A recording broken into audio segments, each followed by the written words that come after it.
campaign in the U.S. go. Experts say it goes further than you might think, tracing back decades to a quiet, strategic push that began during the Clinton administration. The focus? Education and getting into America's top universities.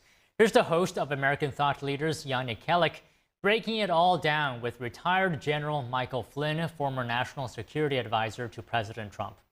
So during the Clinton administration, one of the things that they allowed, particularly in the second term of Bill Clinton, was they allowed the Chinese government to begin to send a large number of students to colleges and universities, and they also had massive spying operations. So this began in the second half of the 90s, and all it has done is it's grown and grown and grown in time. So what the Chinese decided to do is they began to really work hard on taking over the United States of America in a very sort of subverted way, in a very quiet, covert way.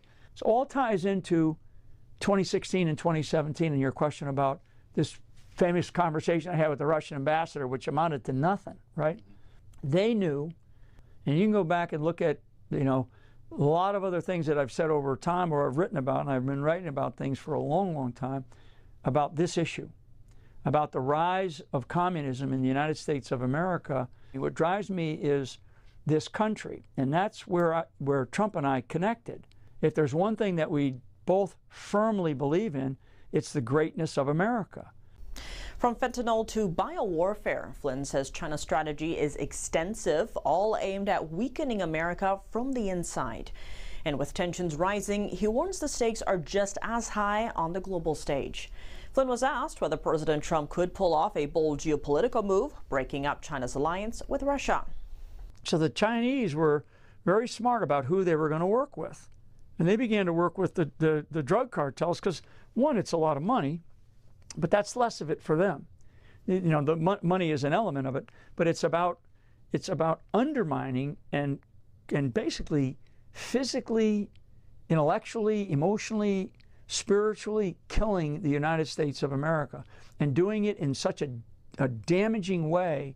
When you think about fentanyl, I mean, we're talking about hundreds of thousands of Americans that are killed in action on the battlefields, on the streets of America.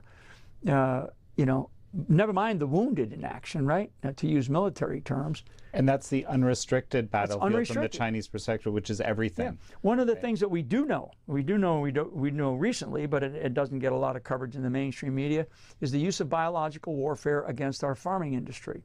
Okay, bringing in biological components to damage or destroy, in some cases, entire components of our agricultural industries.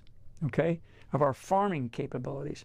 Never mind making sure that you have people in here that know how to do electronics, that know how to, they come in and now they're citizens. Now they're citizens of this country working directly for the Chinese government. Some of them are in our government. Some of them are actually in our government.